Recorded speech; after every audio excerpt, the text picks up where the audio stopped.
कहानी है उस शख्स की जिसने जात पात के घोर अंधेरे में उम्मीद की एक लौ जलाई, जिसने समाज के सबसे दबे कुचले लोगों को इंसान होने का हक दिलाया। उनका नाम है ज्योतिराव गोविंदराव फुले। दुनिया उन्हें महात्मा फुले कहकर पुकारती है, हालांकि उनकी विचारधारा में महात्मा से ज्यादा एक क्रांतिकारी की झलक मिलती है। ज्योतिबा फुले को किसने दिया महात्मा का नाम? फुले ने ऐसा क्या किया जो B.R. अम्बेडकर ने उन्हें अपना गुरु माना? कौन थे वो लोग जिन्होंने फुले का विरोध किया? चलिए जानते हैं इन सभी सवालों के जवाब हमारी खास पेशकश ज्योतिबा फुले मजलूमों का मसीहा में।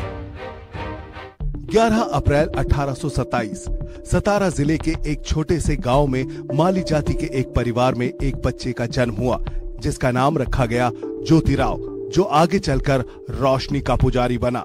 वो जाति से शूद्र थे, लेकिन उनकी सोच ब्राह्मणों से भी बहुत ऊंची थी। उस दौर में मनुवादी सोच और जातिवादी समाज शूद्रों को पढ़ने लिखने का हक नहीं देता था। वो कहते थे माली समाज सिर्फ बाग बगीचों में खरपतवार काटे, उनको पढ़ने लिखने की क्या जरूरत है। इस सब के बावजूद स्कॉटिश मिशन हाई स्कूल में ज्योतिबा ने अंग्रेजी की पढ़ाई की। एक बार ज्योतिबा अपने एक ब्राह्मण दोस्त की शादी में गए। वहां उसके माँ बाप ने ज्योतिबा से कहा कि तुम शूद्र होकर हमारे घर शादी में क्यों आए, तुम्हें शर्म नहीं आती? इस घटना ने ज्योतिबा की जिंदगी पूरी तरह बदल दी। उन्होंने कसम खाई कि वो जाति पाति की दीवार को तोड़ देंगे। 13 साल की उम्र में उनके पिता ने सावित्रीबाई फुले से उनकी शादी करा दी। 1848 में जब उनकी उम्र 21 की हुई तो उन्होंने क्रिश्चियन मिशनरी स्कूल में पढ़ाई की। वहां उन्होंने बराबरी और मानव अधिकारों पर थॉमस पेन की किताब राइट्स ऑफ मैन पढ़ी। इसके बाद उन्हें समझ में आ गया कि जातिवादी जुल्म का सबसे बड़ा शिकार शूद्र और महिलाएं हुई हैं। उन्होंने अपनी पत्नी सावित्री फुले को पढ़ाना शुरू किया। जब सावित्रीबाई फुले खेत में खाना लेकर आती थी तो वो वहीं बैठकर उन्हें पढ़ाया करते थे। अब इन दोनों ने मिलकर महिलाओं में शिक्षा की अलख जगाने का बीड़ा उठाया। पुणे के भिड़ेवाड़ा में दोनों ने मिलकर देश का पहला बालिका विद्यालय शुरू किया। ऊंची जाति के लोगों ने उनका विरोध किया, उन्हें गालियां दी, पत्थर फेंके, उनको घर से निकाल दिया। ज्योतिबा फुले और सावित्रीबाई फुले को एक मुस्लिम भाई उस्मान शेख और उनकी बहन फातिमा शेख ने अपने घर में शरण दी और स्कूल खुलवाया। अब शिक्षा के 4 सिपाही हो गए। उन्होंने मिलकर महार और मांग जैसी अछूत जाति के बच्चों के लिए स्कूल खोले। 1852 तक फुले के 3 स्कूलों में 273 छात्राएं पढ़ा करती थीं। महिला शिक्षा के साथ उन्होंने जातिवादी शोषण के खिलाफ भी आवाज उठाना शुरू किया। उस दौर में माना जाता था कि अगर किसी शूद्र की परछाई किसी ऊंची जाति के व्यक्ति पर पड़ जाती थी तो वो अपवित्र हो जाता था। दलितों के पैर के निशान जमीन पर न रह जाएं, इसलिए उन्हें अपने पीछे झाड़ू बांधकर चलना पड़ता था। उन्होंने जातीय भेदभाव खत्म करने के लिए अपने घर के कुएं को सभी के लिए खोल दिया। फुले ने धर्म के नाम पर फैलाए जा रहे झूठ का पर्दाफाश किया।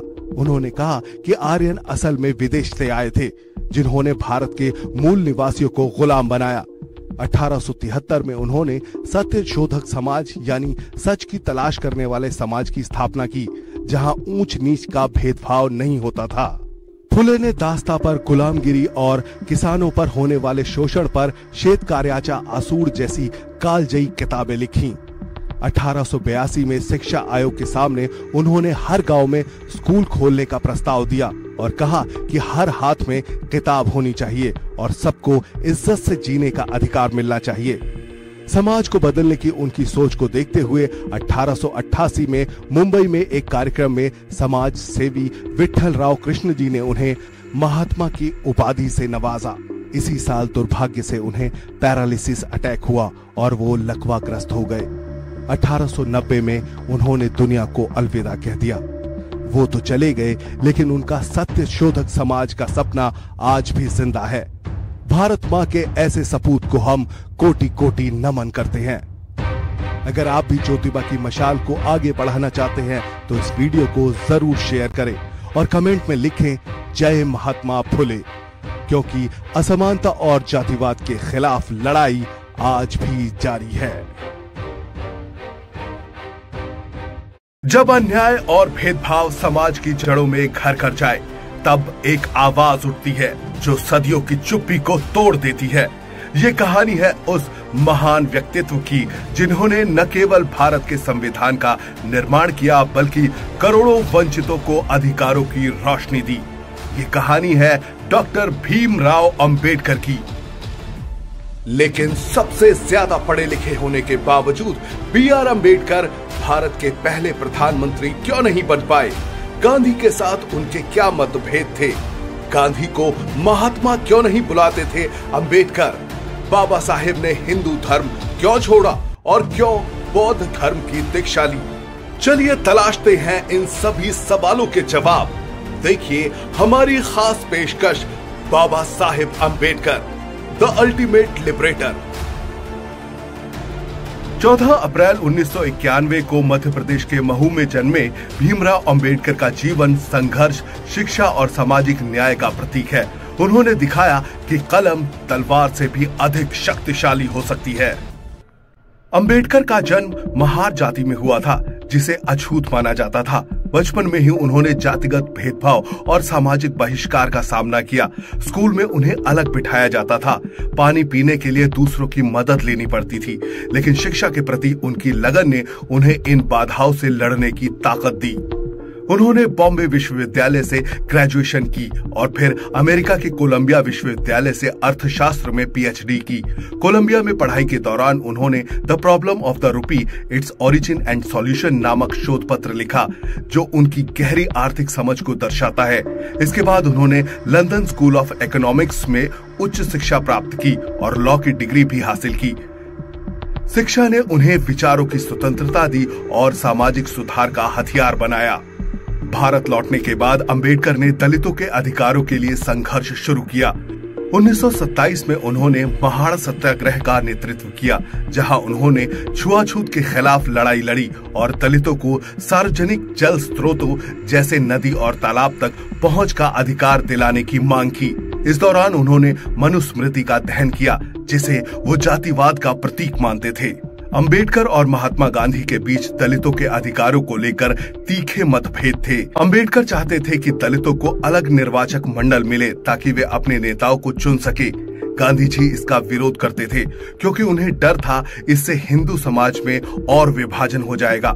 1932 में पूना पैक्ट के जरिए एक समझौता हुआ जिसमें दलितों को आरक्षित सीटें दी गई, लेकिन अंबेडकर इसे दलितों के लिए एक मजबूरी भरा समझौता मानते थे, न कि पूर्ण विजय। 1947 में स्वतंत्रता के बाद डॉक्टर अंबेडकर को भारत के संविधान मसौदा समिति का अध्यक्ष बनाया गया। उन्होंने एक ऐसा संविधान तैयार किया जिसमें समानता, स्वतंत्रता, धर्मनिरपेक्षता और सामाजिक न्याय के सिद्धांतों को प्रमुखता दी गई। उन्होंने महिलाओं के अधिकारों, श्रमिकों के अधिकारों और पिछड़े वर्गों के लिए आरक्षण सुनिश्चित किया। उनका दृष्टिकोण आधुनिक, प्रगतिशील और न्यायपूर्ण भारत के निर्माण की नींव बना। आगे आने वाले सालों में अंबेडकर ने महसूस किया कि हिंदू धर्म में जाति व्यवस्था कभी दलितों को बराबरी का दर्जा नहीं दे सकती है। उन्होंने कहा कि मैं हिंदू के रूप में पैदा जरूर हुआ हूं, लेकिन हिंदू के रूप में मरूंगा नहीं। 14 अक्टूबर 1956 को नागपुर में उन्होंने बौद्ध धर्म को स्वीकार किया और लाखों अनुयायियों के साथ नई राह पर चले। बौद्ध धर्म ने उन्हें समानता और करुणा का संदेश दिया, जो उनके विचारों के अनुरूप था। इससे उन्होंने नई सामाजिक क्रांति की शुरुआत की, जिसे धम्म चक्र प्रवर्तन कहा गया।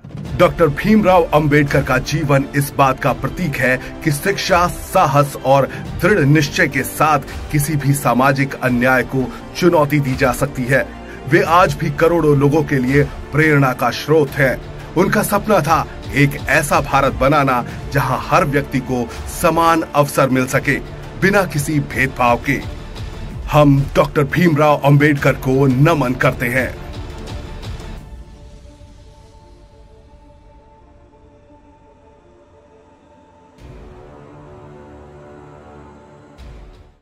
ये कहानी है उस शख्स की जिसने जात पात के घोर अंधेरे में उम्मीद की एक लौ जलाई, जिसने समाज के सबसे दबे कुचले लोगों को इंसान होने का हक दिलाया। उनका नाम है ज्योतिराव गोविंदराव फुले।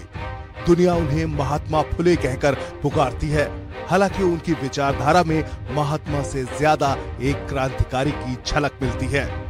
ज्योतिबा फुले को किसने दिया महात्मा का नाम? फुले ने ऐसा क्या किया जो B.R. अम्बेडकर ने उन्हें अपना गुरु माना? कौन थे वो लोग जिन्होंने फुले का विरोध किया? चलिए जानते हैं इन सभी सवालों के जवाब हमारी खास पेशकश ज्योतिबा फुले मजलूमों का मसीहा में। 11 अप्रैल 1827 सतारा जिले के एक छोटे से गांव में माली जाति के एक परिवार में एक बच्चे का जन्म हुआ, जिसका नाम रखा गया ज्योतिराव, जो आगे चलकर रोशनी का पुजारी बना। वो जाति से शूद्र थे, लेकिन उनकी सोच ब्राह्मणों से भी बहुत ऊंची थी। उस दौर में मनुवादी सोच और जातिवादी समाज शूद्रों को पढ़ने लिखने का हक नहीं देता था। वो कहते थे माली समाज सिर्फ बाग बगीचों में खरपतवार काटे, उनको पढ़ने लिखने की क्या जरूरत है। इस सब के बावजूद स्कॉटिश मिशन हाई स्कूल में ज्योतिबा ने अंग्रेजी की पढ़ाई की। एक बार ज्योतिबा अपने एक ब्राह्मण दोस्त की शादी में गए। वहां उसके माँ बाप ने ज्योतिबा से कहा कि तुम शूद्र होकर हमारे घर शादी में क्यों आए, तुम्हें शर्म नहीं आती? इस घटना ने ज्योतिबा की जिंदगी पूरी तरह बदल दी। उन्होंने कसम खाई कि वो जाति पाति की दीवार को तोड़ देंगे। 13 साल की उम्र में उनके पिता ने सावित्रीबाई फुले से उनकी शादी करा दी। 1848 में जब उनकी उम्र 21 की हुई तो उन्होंने क्रिश्चियन मिशनरी स्कूल में पढ़ाई की। वहां उन्होंने बराबरी और मानव अधिकारों पर थॉमस पेन की किताब राइट्स ऑफ मैन पढ़ी। इसके बाद उन्हें समझ में आ गया कि जातिवादी जुल्म का सबसे बड़ा शिकार शूद्र और महिलाएं हुई हैं। उन्होंने अपनी पत्नी सावित्री फुले को पढ़ाना शुरू किया। जब सावित्रीबाई फुले खेत में खाना लेकर आती थी तो वो वहीं बैठकर उन्हें पढ़ाया करते थे। अब इन दोनों ने मिलकर महिलाओं में शिक्षा की अलख जगाने का बीड़ा उठाया।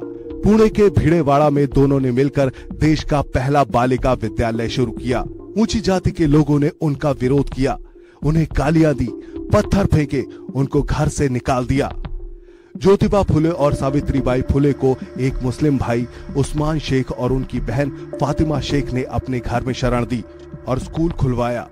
अब शिक्षा के 4 सिपाही हो गए। उन्होंने मिलकर महार और मांग जैसी अछूत जाति के बच्चों के लिए स्कूल खोले।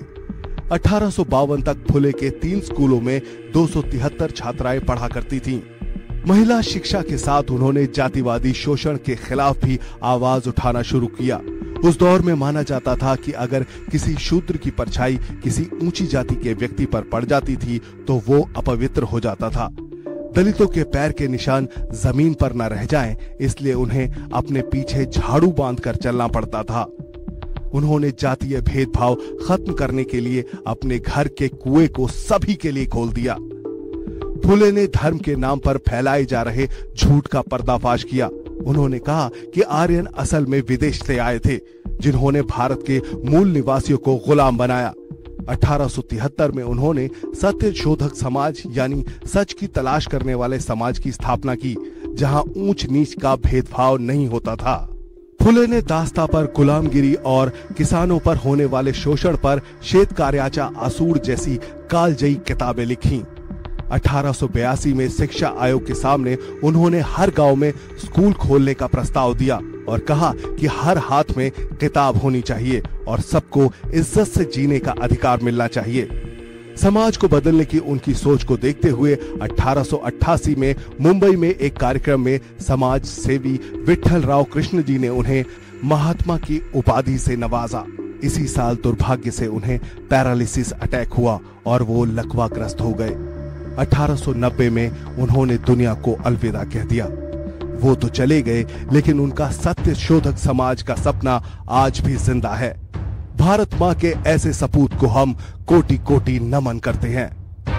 अगर आप भी ज्योतिबा की मशाल को आगे बढ़ाना चाहते हैं तो इस वीडियो को जरूर शेयर करें और कमेंट में लिखें जय महात्मा फुले, क्योंकि असमानता और जातिवाद के खिलाफ लड़ाई आज भी जारी है।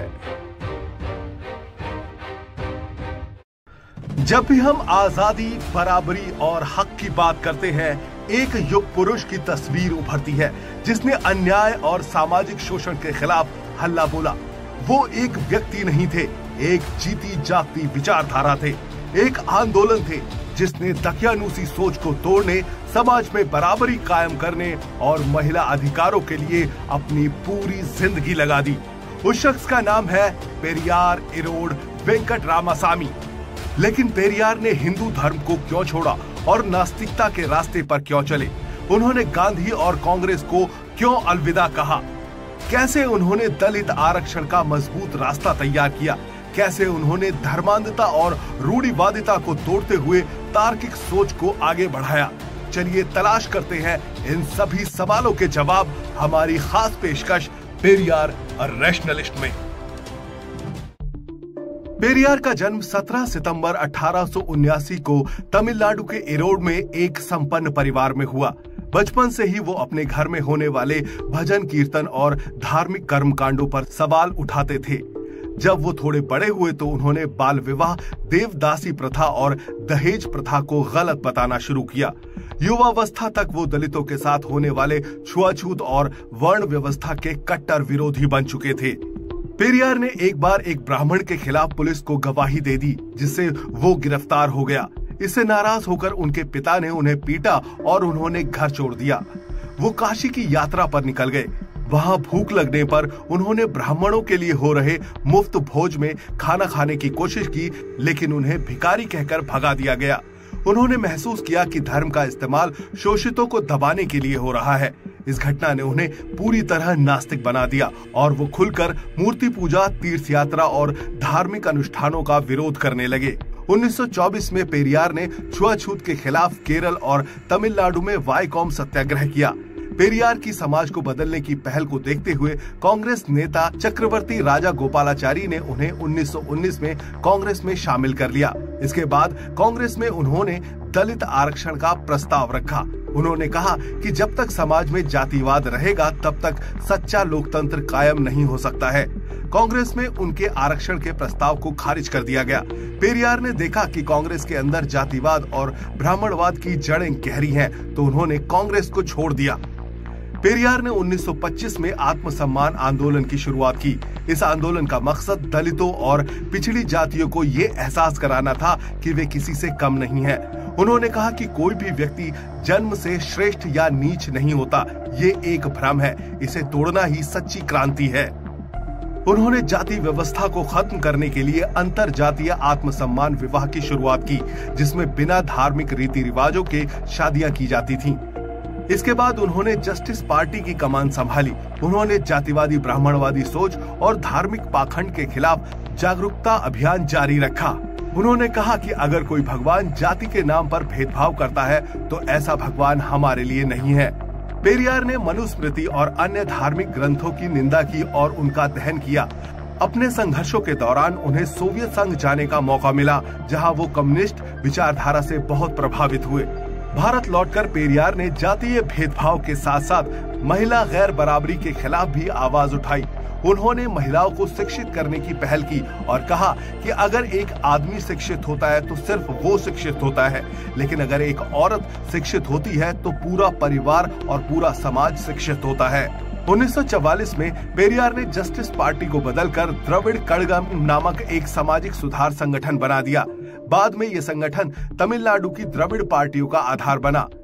पेरियार की विचारधारा ने तमिलनाडु में द्रविड़ आंदोलन को जन्म दिया। जाति व्यवस्था से आजीवन संघर्ष करते हुए 24 दिसंबर 1973 को 94 साल की उम्र में उनका देहांत हुआ, लेकिन वो अपने पीछे अन्याय और गैर बराबरी के खिलाफ कभी न खत्म होने वाली जंग छोड़ गए। पेरियार की कहानी हमें रीति रिवाज के नाम पर गढ़े गए आडंबरों के खिलाफ आवाज उठाने की प्रेरणा देती है। आज भी उनके विचार और आदर्श समाज में क्रांति लाने की ताकत रखते हैं। भारत में बहुसंख्यक दलितों की मुक्ति के नायक पेरियार को हम शत शत नमन करते हैं।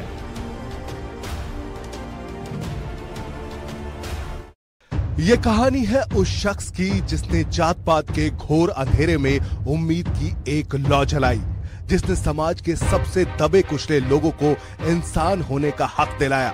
उनका नाम है ज्योतिराव गोविंदराव फुले।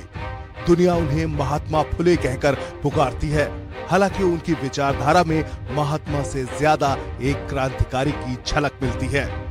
ज्योतिबा फुले को किसने दिया महात्मा का नाम? फुले ने ऐसा क्या किया जो B.R. अम्बेडकर ने उन्हें अपना गुरु माना? कौन थे वो लोग जिन्होंने फुले का विरोध किया? चलिए जानते हैं इन सभी सवालों के जवाब हमारी खास पेशकश ज्योतिबा फुले मजलूमों का मसीहा में। 11 अप्रैल 1827 सतारा जिले के एक छोटे से गांव में माली जाति के एक परिवार में एक बच्चे का जन्म हुआ, जिसका नाम रखा गया ज्योतिराव, जो आगे चलकर रोशनी का पुजारी बना। वो जाति से शूद्र थे, लेकिन उनकी सोच ब्राह्मणों से भी बहुत ऊंची थी। उस दौर में मनुवादी सोच और जातिवादी समाज शूद्रों को पढ़ने लिखने का हक नहीं देता था। वो कहते थे माली समाज सिर्फ बाग बगीचों में खरपतवार काटे, उनको पढ़ने लिखने की क्या जरूरत है। इस सब के बावजूद स्कॉटिश मिशन हाई स्कूल में ज्योतिबा ने अंग्रेजी की पढ़ाई की। एक बार ज्योतिबा अपने एक ब्राह्मण दोस्त की शादी में गए। वहां उसके माँ बाप ने ज्योतिबा से कहा कि तुम शूद्र होकर हमारे घर शादी में क्यों आए, तुम्हें शर्म नहीं आती। इस घटना ने ज्योतिबा की जिंदगी पूरी तरह बदल दी। उन्होंने कसम खाई कि वो जाति पाति की दीवार को तोड़ देंगे। 13 साल की उम्र में उनके पिता ने सावित्रीबाई फुले से उनकी शादी करा दी। 1848 में जब उनकी उम्र 21 की हुई तो उन्होंने क्रिश्चियन मिशनरी स्कूल में पढ़ाई की। वहां उन्होंने बराबरी और मानव अधिकारों पर थॉमस पेन की किताब राइट्स ऑफ मैन पढ़ी। इसके बाद उन्हें समझ में आ गया कि जातिवादी जुल्म का सबसे बड़ा शिकार शूद्र और महिलाएं हुई हैं। उन्होंने अपनी पत्नी सावित्री फुले को पढ़ाना शुरू किया। जब सावित्रीबाई फुले खेत में खाना लेकर आती थी तो वो वहीं बैठकर उन्हें पढ़ाया करते थे। अब इन दोनों ने मिलकर महिलाओं में शिक्षा की अलख जगाने का बीड़ा उठाया। पुणे के भिड़ेवाड़ा में दोनों ने मिलकर देश का पहला बालिका विद्यालय शुरू किया। ऊंची जाति के लोगों ने उनका विरोध किया, उन्हें गालियां दी, पत्थर फेंके, उनको घर से निकाल दिया। ज्योतिबा फुले और सावित्रीबाई फुले को एक मुस्लिम भाई उस्मान शेख और उनकी बहन फातिमा शेख ने अपने घर में शरण दी और स्कूल खुलवाया। अब शिक्षा के 4 सिपाही हो गए। उन्होंने मिलकर महार और मांग जैसी अछूत जाति के बच्चों के लिए स्कूल खोले। 1852 तक फुले के 3 स्कूलों में 273 छात्राएं पढ़ा करती थीं। महिला शिक्षा के साथ उन्होंने जातिवादी शोषण के खिलाफ भी आवाज उठाना शुरू किया। उस दौर में माना जाता था कि अगर किसी शूद्र की परछाई किसी ऊंची जाति के व्यक्ति पर पड़ जाती थी तो वो अपवित्र हो जाता था। दलितों के पैर के निशान जमीन पर न रह जाएं, इसलिए उन्हें अपने पीछे झाड़ू बांधकर चलना पड़ता था। उन्होंने जातीय भेदभाव खत्म करने के लिए अपने घर के कुएं को सभी के लिए खोल दिया। फुले ने धर्म के नाम पर फैलाए जा रहे झूठ का पर्दाफाश किया। उन्होंने कहा कि आर्यन असल में विदेश से आए थे, जिन्होंने भारत के मूल निवासियों को गुलाम बनाया। 1873 में उन्होंने सत्य शोधक समाज यानी सच की तलाश करने वाले समाज की स्थापना की, जहां ऊंच नीच का भेदभाव नहीं होता था। फुले ने दास्ता पर गुलामगिरी और किसानों पर होने वाले शोषण पर श्वेत कार्याचा आसूर जैसी कालजयी किताबें लिखी। 1882 में शिक्षा आयोग के सामने उन्होंने हर गांव में स्कूल खोलने का प्रस्ताव दिया और कहा कि हर हाथ में किताब होनी चाहिए और सबको इज्जत से जीने का अधिकार मिलना चाहिए। समाज को बदलने की उनकी सोच को देखते हुए 1888 में मुंबई में एक कार्यक्रम में समाज सेवी विठल राव कृष्ण जी ने उन्हें महात्मा की उपाधि से नवाजा। इसी साल दुर्भाग्य से उन्हें पैरालिसिस अटैक हुआ और वो लकवाग्रस्त हो गए।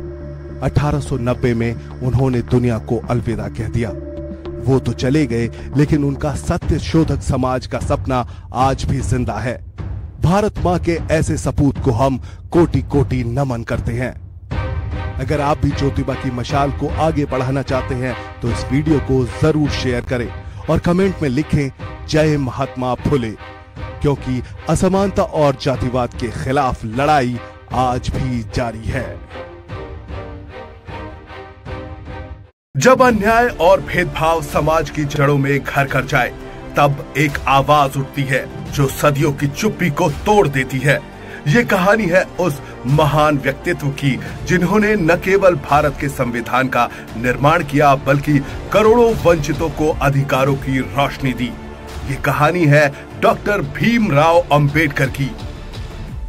लेकिन सबसे ज्यादा पढ़े लिखे होने के बावजूद B.R. अंबेडकर भारत के पहले प्रधानमंत्री क्यों नहीं बन पाए?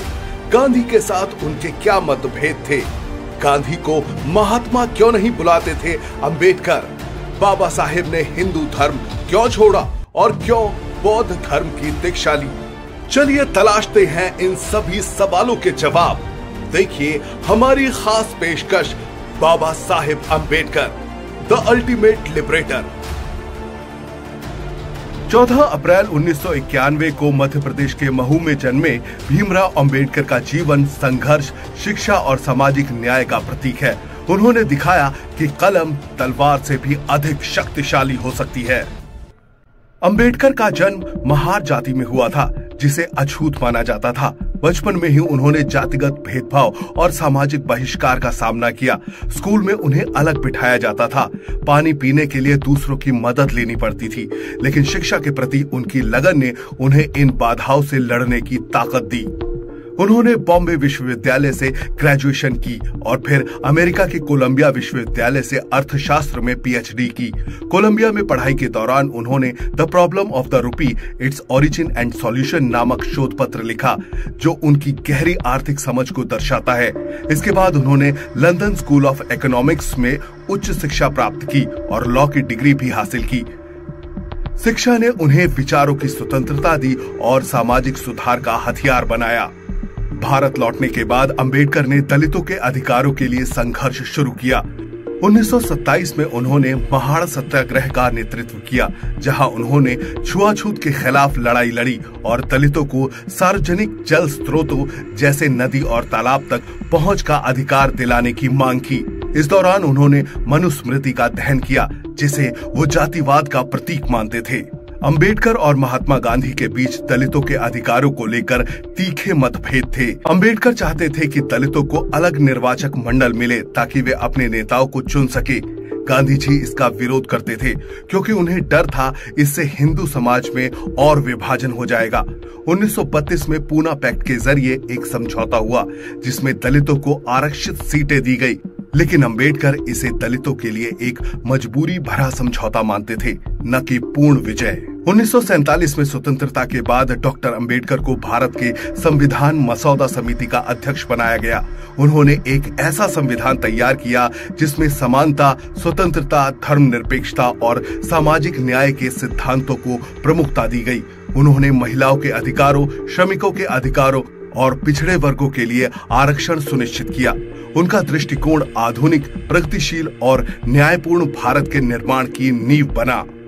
आगे आने वाले सालों में अंबेडकर ने महसूस किया कि हिंदू धर्म में जाति व्यवस्था कभी दलितों को बराबरी का दर्जा नहीं दे सकती है। उन्होंने कहा कि मैं हिंदू के रूप में पैदा जरूर हुआ हूं, लेकिन हिंदू के रूप में मरूंगा नहीं। 14 अक्टूबर 1956 को नागपुर में उन्होंने बौद्ध धर्म को स्वीकार किया और लाखों अनुयायियों के साथ नई राह पर चले। बौद्ध धर्म ने उन्हें समानता और करुणा का संदेश दिया, जो उनके विचारों के अनुरूप था। इससे उन्होंने नई सामाजिक क्रांति की शुरुआत की, जिसे धम्म चक्र प्रवर्तन कहा गया। डॉक्टर भीमराव अंबेडकर का जीवन इस बात का प्रतीक है कि शिक्षा, साहस और दृढ़ निश्चय के साथ किसी भी सामाजिक अन्याय को चुनौती दी जा सकती है। वे आज भी करोड़ों लोगों के लिए प्रेरणा का स्रोत है। उनका सपना था एक ऐसा भारत बनाना जहां हर व्यक्ति को समान अवसर मिल सके, बिना किसी भेदभाव के। हम डॉक्टर भीमराव अंबेडकर को नमन करते हैं।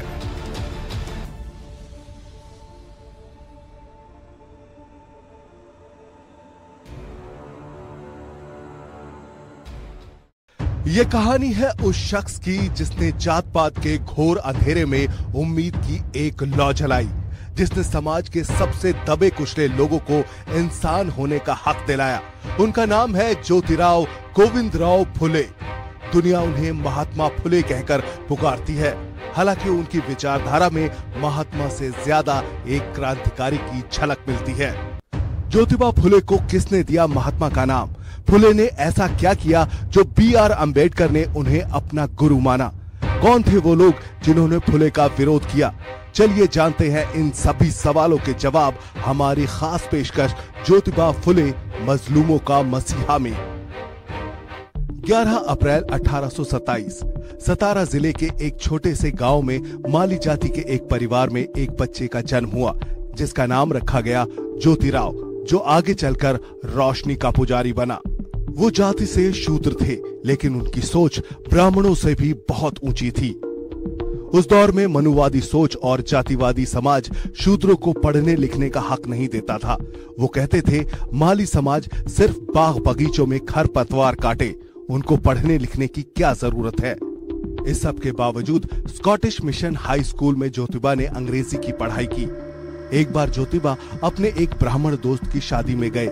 वहां उसके माँ बाप ने ज्योतिबा से कहा कि तुम शूद्र होकर हमारे घर शादी में क्यों आए, तुम्हें शर्म नहीं आती। इस घटना ने ज्योतिबा की जिंदगी पूरी तरह बदल दी। उन्होंने कसम खाई कि वो जाति पाति की दीवार को तोड़ देंगे। 13 साल की उम्र में उनके पिता ने सावित्रीबाई फुले से उनकी शादी करा दी। 1848 में जब उनकी उम्र 21 की हुई तो उन्होंने क्रिश्चियन मिशनरी स्कूल में पढ़ाई की। वहां उन्होंने बराबरी और मानव अधिकारों पर थॉमस पेन की किताब राइट्स ऑफ मैन पढ़ी। इसके बाद उन्हें समझ में आ गया कि जातिवादी जुल्म का सबसे बड़ा शिकार शूद्र और महिलाएं हुई हैं। उन्होंने अपनी पत्नी सावित्री फुले को पढ़ाना शुरू किया। जब सावित्रीबाई फुले खेत में खाना लेकर आती थी तो वो वहीं बैठकर उन्हें पढ़ाया करते थे।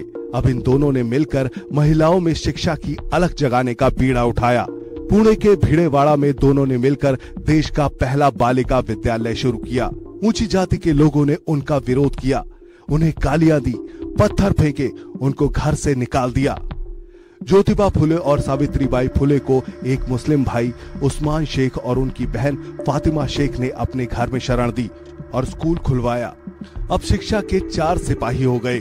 उन्होंने मिलकर महार और मांग जैसी अछूत जाति के बच्चों के लिए स्कूल खोले। 1852 तक फुले के 3 स्कूलों में 273 छात्राएं पढ़ा करती थीं। महिला शिक्षा के साथ उन्होंने जातिवादी शोषण के खिलाफ भी आवाज उठाना शुरू किया। उस दौर में माना जाता था कि अगर किसी शूद्र की परछाई किसी ऊंची जाति के व्यक्ति पर पड़ जाती थी तो वो अपवित्र हो जाता था। दलितों के पैर के निशान जमीन पर न रह जाएं, इसलिए उन्हें अपने पीछे झाड़ू बांधकर चलना पड़ता था। उन्होंने जातीय भेदभाव खत्म करने के लिए अपने घर के कुएं को सभी के लिए खोल दिया। फुले ने धर्म के नाम पर फैलाए जा रहे झूठ का पर्दाफाश किया। उन्होंने कहा कि आर्यन असल में विदेश से आए थे, जिन्होंने भारत के मूल निवासियों को गुलाम बनाया। 1873 में उन्होंने सत्य शोधक समाज यानी सच की तलाश करने वाले समाज की स्थापना की, जहां ऊंच नीच का भेदभाव नहीं होता था। फुले ने दास्ता पर गुलामगिरी और किसानों पर होने वाले शोषण पर श्वेत कार्याचा असूर जैसी कालजयी किताबें लिखी। 1882 में शिक्षा आयोग के सामने उन्होंने हर गांव में स्कूल खोलने का प्रस्ताव दिया और कहा कि हर हाथ में किताब होनी चाहिए और सबको इज्जत से जीने का अधिकार मिलना चाहिए। समाज को बदलने की उनकी सोच को देखते हुए 1888 में मुंबई में एक कार्यक्रम में समाज सेवी विठल राव कृष्ण जी ने उन्हें महात्मा की उपाधि से नवाजा। इसी साल दुर्भाग्य से उन्हें पैरालिसिस अटैक हुआ और वो लकवाग्रस्त हो गए। 1890 में उन्होंने दुनिया को अलविदा कह दिया। वो तो चले गए, लेकिन उनका सत्य शोधक समाज का सपना आज भी जिंदा है। भारत माँ के ऐसे सपूत को हम कोटि कोटि नमन करते हैं। अगर आप भी ज्योतिबा की मशाल को आगे बढ़ाना चाहते हैं तो इस वीडियो को जरूर शेयर करें और कमेंट में लिखें जय महात्मा फुले, क्योंकि असमानता और जातिवाद के खिलाफ लड़ाई आज भी जारी है। जब भी हम आजादी, बराबरी और हक की बात करते हैं, एक युग पुरुष की तस्वीर उभरती है जिसने अन्याय और सामाजिक शोषण के खिलाफ हल्ला बोला। वो एक व्यक्ति नहीं थे, एक जीती जागती विचारधारा थे, एक आंदोलन थे जिसने दकियानूसी सोच को तोड़ने, समाज में बराबरी कायम करने और महिला अधिकारों के लिए अपनी पूरी जिंदगी लगा दी। उस शख्स का नाम है पेरियार इरोड वेंकट रामासामी। लेकिन पेरियार ने हिंदू धर्म को क्यों छोड़ा और नास्तिकता के रास्ते पर क्यों चले? उन्होंने गांधी और कांग्रेस को क्यों अलविदा कहा? कैसे उन्होंने दलित आरक्षण का मजबूत रास्ता तैयार किया? कैसे उन्होंने धर्मांधता और रूढ़िवादिता को तोड़ते हुए तार्किक सोच को आगे बढ़ाया? चलिए तलाश करते हैं इन सभी सवालों के जवाब हमारी खास पेशकश पेरियार अ रैशनलिस्ट में। पेरियार का जन्म 17 सितंबर 1879 को तमिलनाडु के इरोड में एक संपन्न परिवार में हुआ। बचपन से ही वो अपने घर में होने वाले भजन कीर्तन और धार्मिक कर्मकांडों पर सवाल उठाते थे। जब वो थोड़े बड़े हुए तो उन्होंने बाल विवाह, देवदासी प्रथा और दहेज प्रथा को गलत बताना शुरू किया। युवावस्था तक वो दलितों के साथ होने वाले छुआछूत और वर्ण व्यवस्था के कट्टर विरोधी बन चुके थे। पेरियार ने एक बार एक ब्राह्मण के खिलाफ पुलिस को गवाही दे दी, जिससे वो गिरफ्तार हो गया। इससे नाराज होकर उनके पिता ने उन्हें पीटा और उन्होंने घर छोड़ दिया। वो काशी की यात्रा पर निकल गए। वहां भूख लगने पर उन्होंने ब्राह्मणों के लिए हो रहे मुफ्त भोज में खाना खाने की कोशिश की, लेकिन उन्हें भिखारी कहकर भगा दिया गया। उन्होंने महसूस किया कि धर्म का इस्तेमाल शोषितों को दबाने के लिए हो रहा है। इस घटना ने उन्हें पूरी तरह नास्तिक बना दिया और वो खुलकर मूर्ति पूजा, तीर्थ यात्रा और धार्मिक अनुष्ठानों का विरोध करने लगे। 1924 में पेरियार ने छुआछूत के खिलाफ केरल और तमिलनाडु में वाईकॉम सत्याग्रह किया। पेरियार की समाज को बदलने की पहल को देखते हुए कांग्रेस नेता चक्रवर्ती राजा गोपालाचारी ने उन्हें 1919 में कांग्रेस में शामिल कर लिया। इसके बाद कांग्रेस में उन्होंने दलित आरक्षण का प्रस्ताव रखा। उन्होंने कहा कि जब तक समाज में जातिवाद रहेगा तब तक सच्चा लोकतंत्र कायम नहीं हो सकता है। कांग्रेस में उनके आरक्षण के प्रस्ताव को खारिज कर दिया गया। पेरियार ने देखा कि कांग्रेस के अंदर जातिवाद और ब्राह्मणवाद की जड़ें गहरी हैं, तो उन्होंने कांग्रेस को छोड़ दिया। पेरियार ने 1925 में आत्मसम्मान आंदोलन की शुरुआत की। इस आंदोलन का मकसद दलितों और पिछड़ी जातियों को ये एहसास कराना था कि वे किसी से कम नहीं हैं। उन्होंने कहा कि कोई भी व्यक्ति जन्म से श्रेष्ठ या नीच नहीं होता, ये एक भ्रम है। इसे तोड़ना ही सच्ची क्रांति है। उन्होंने जाति व्यवस्था को खत्म करने के लिए अंतर जातीय आत्मसम्मान विवाह की शुरुआत की, जिसमें बिना धार्मिक रीति रिवाजों के शादियां की जाती थीं। इसके बाद उन्होंने जस्टिस पार्टी की कमान संभाली। उन्होंने जातिवादी, ब्राह्मणवादी सोच और धार्मिक पाखंड के खिलाफ जागरूकता अभियान जारी रखा। उन्होंने कहा कि अगर कोई भगवान जाति के नाम पर भेदभाव करता है तो ऐसा भगवान हमारे लिए नहीं है। पेरियार ने मनुस्मृति और अन्य धार्मिक ग्रंथों की निंदा की और उनका दहन किया। अपने संघर्षों के दौरान उन्हें सोवियत संघ जाने का मौका मिला, जहां वो कम्युनिस्ट विचारधारा से बहुत प्रभावित हुए। भारत लौटकर पेरियार ने जातीय भेदभाव के साथ साथ महिला गैर बराबरी के खिलाफ भी आवाज उठाई। उन्होंने महिलाओं को शिक्षित करने की पहल की और कहा कि अगर एक आदमी शिक्षित होता है तो सिर्फ वो शिक्षित होता है, लेकिन अगर एक औरत शिक्षित होती है तो पूरा परिवार और पूरा समाज शिक्षित होता है। 1944 में पेरियार ने जस्टिस पार्टी को बदलकर द्रविड़ कड़गम नामक एक सामाजिक सुधार संगठन बना दिया। बाद में ये संगठन तमिलनाडु की द्रविड़ पार्टियों का आधार बना। पेरियार की विचारधारा ने तमिलनाडु में द्रविड़ आंदोलन को जन्म दिया। जाति व्यवस्था से आजीवन संघर्ष करते हुए 24 दिसंबर 1973 को 94 साल की उम्र में उनका देहांत हुआ, लेकिन वो अपने पीछे अन्याय और गैर बराबरी के खिलाफ कभी न खत्म होने वाली जंग छोड़ गए। पेरियार की कहानी हमें रीति रिवाज के नाम पर गढ़े गए आडंबरों के खिलाफ आवाज उठाने की प्रेरणा देती है। आज भी उनके विचार और आदर्श समाज में क्रांति लाने की ताकत रखते हैं। भारत में बहुसंख्यक दलितों की मुक्ति के नायक पेरियार को हम शत शत नमन करते हैं।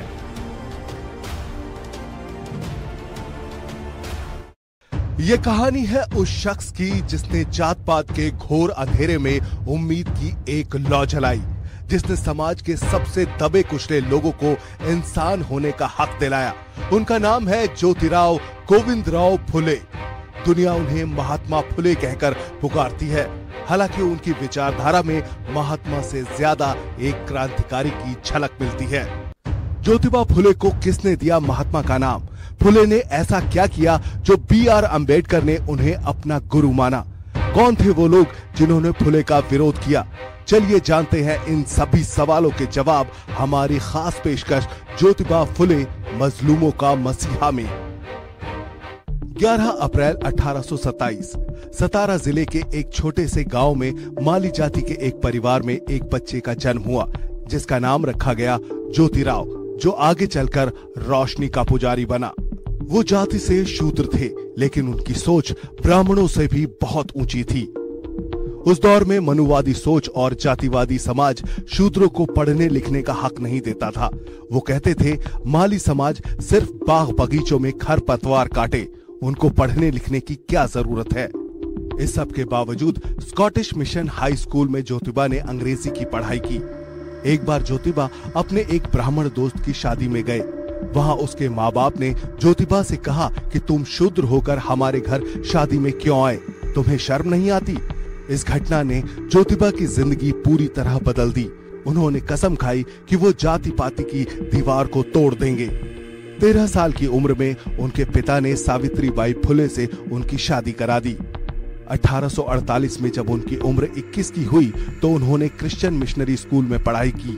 वहां उन्होंने बराबरी और मानव अधिकारों पर थॉमस पेन की किताब राइट्स ऑफ मैन पढ़ी। इसके बाद उन्हें समझ में आ गया कि जातिवादी जुल्म का सबसे बड़ा शिकार शूद्र और महिलाएं हुई हैं। उन्होंने अपनी पत्नी सावित्री फुले को पढ़ाना शुरू किया। जब सावित्रीबाई फुले खेत में खाना लेकर आती थी तो वो वहीं बैठकर उन्हें पढ़ाया करते थे। अब इन दोनों ने मिलकर महिलाओं में शिक्षा की अलख जगाने का बीड़ा उठाया। पुणे के भिड़ेवाड़ा में दोनों ने मिलकर देश का पहला बालिका विद्यालय शुरू किया। ऊंची जाति के लोगों ने उनका विरोध किया, उन्हें गालियां दी, पत्थर फेंके, उनको घर से निकाल दिया। ज्योतिबा फुले और सावित्रीबाई फुले को एक मुस्लिम भाई उस्मान शेख और उनकी बहन फातिमा शेख ने अपने घर में शरण दी और स्कूल खुलवाया। अब शिक्षा के 4 सिपाही हो गए। उन्होंने मिलकर महार और मांग जैसी अछूत जाति के बच्चों के लिए स्कूल खोले। 1852 तक फुले के 3 स्कूलों में 273 छात्राएं पढ़ा करती थीं। महिला शिक्षा के साथ उन्होंने जातिवादी शोषण के खिलाफ भी आवाज उठाना शुरू किया। उस दौर में माना जाता था कि अगर किसी शूद्र की परछाई किसी ऊंची जाति के व्यक्ति पर पड़ जाती थी तो वो अपवित्र हो जाता था। दलितों के पैर के निशान जमीन पर न रह जाएं, इसलिए उन्हें अपने पीछे झाड़ू बांधकर चलना पड़ता था। उन्होंने जातीय भेदभाव खत्म करने के लिए अपने घर के कुएं को सभी के लिए खोल दिया। फुले ने धर्म के नाम पर फैलाए जा रहे झूठ का पर्दाफाश किया। उन्होंने कहा कि आर्यन असल में विदेश से आए थे, जिन्होंने भारत के मूल निवासियों को गुलाम बनाया। 1873 में उन्होंने सत्य शोधक समाज यानी सच की तलाश करने वाले समाज की स्थापना की, जहां ऊंच नीच का भेदभाव नहीं होता था। फुले ने दास्ता पर गुलामगिरी और किसानों पर होने वाले शोषण पर श्वेत कार्याचा आसूर जैसी कालजयी किताबें लिखीं। 1882 में शिक्षा आयोग के सामने उन्होंने हर गांव में स्कूल खोलने का प्रस्ताव दिया और कहा कि हर हाथ में किताब होनी चाहिए और सबको इज्जत से जीने का अधिकार मिलना चाहिए। समाज को बदलने की उनकी सोच को देखते हुए 1888 में मुंबई में एक कार्यक्रम में समाज सेवी विट्ठल राव कृष्ण जी ने उन्हें महात्मा की उपाधि से नवाजा। इसी साल दुर्भाग्य से उन्हें पैरालिसिस अटैक हुआ और वो लकवाग्रस्त हो गए। 1890 में उन्होंने दुनिया को अलविदा कह दिया। वो तो चले गए, लेकिन उनका सत्य शोधक समाज का सपना आज भी जिंदा है। भारत माँ के ऐसे सपूत को हम कोटि कोटि नमन करते हैं। अगर आप भी ज्योतिबा की मशाल को आगे बढ़ाना चाहते हैं तो इस वीडियो को जरूर शेयर करें और कमेंट में लिखें जय महात्मा फुले, क्योंकि असमानता और जातिवाद के खिलाफ लड़ाई आज भी जारी है। जब अन्याय और भेदभाव समाज की जड़ों में घर कर जाए, तब एक आवाज उठती है जो सदियों की चुप्पी को तोड़ देती है। ये कहानी है उस महान व्यक्तित्व की जिन्होंने न केवल भारत के संविधान का निर्माण किया, बल्कि करोड़ों वंचितों को अधिकारों की रोशनी दी। ये कहानी है डॉक्टर भीमराव अंबेडकर की। लेकिन सबसे ज्यादा पढ़े लिखे होने के बावजूद B.R. अंबेडकर भारत के पहले प्रधानमंत्री क्यों नहीं बन पाए? गांधी के साथ उनके क्या मतभेद थे? गांधी को महात्मा क्यों नहीं बुलाते थे अंबेडकर? बाबा साहेब ने हिंदू धर्म क्यों छोड़ा और क्यों बौद्ध धर्म की दीक्षा ली? चलिए तलाशते हैं इन सभी सवालों के जवाब। देखिए हमारी खास पेशकश, Baba Saheb Ambedkar, the ultimate liberator. 14 अप्रैल 1991 को मध्य प्रदेश के महू में जन्मे भीमराव अंबेडकर का जीवन संघर्ष, शिक्षा और सामाजिक न्याय का प्रतीक है। उन्होंने दिखाया कि कलम तलवार से भी अधिक शक्तिशाली हो सकती है। अंबेडकर का जन्म महार जाति में हुआ था, जिसे अछूत माना जाता था। बचपन में ही उन्होंने जातिगत भेदभाव और सामाजिक बहिष्कार का सामना किया। स्कूल में उन्हें अलग बिठाया जाता था। पानी पीने के लिए दूसरों की मदद लेनी पड़ती थी, लेकिन शिक्षा के प्रति उनकी लगन ने उन्हें इन बाधाओं से लड़ने की ताकत दी। उन्होंने बॉम्बे विश्वविद्यालय से ग्रेजुएशन की और फिर अमेरिका के कोलंबिया विश्वविद्यालय से अर्थशास्त्र में पीएचडी की।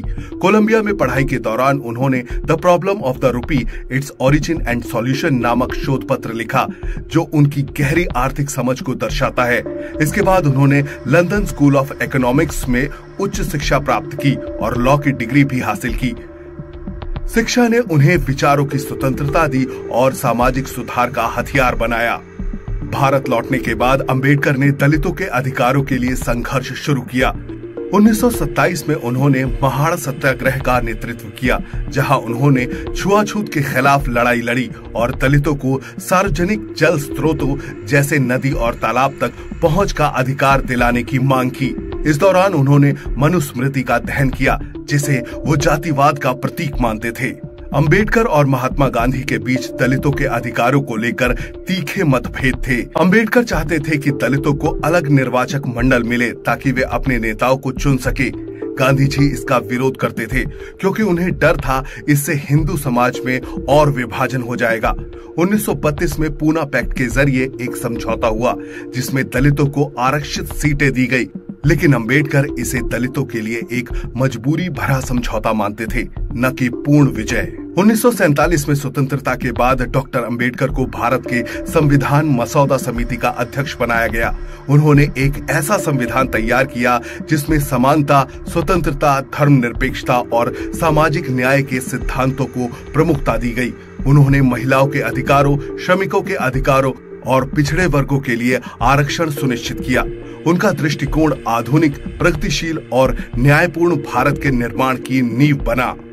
आगे आने वाले सालों में अंबेडकर ने महसूस किया कि हिंदू धर्म में जाति व्यवस्था कभी दलितों को बराबरी का दर्जा नहीं दे सकती है।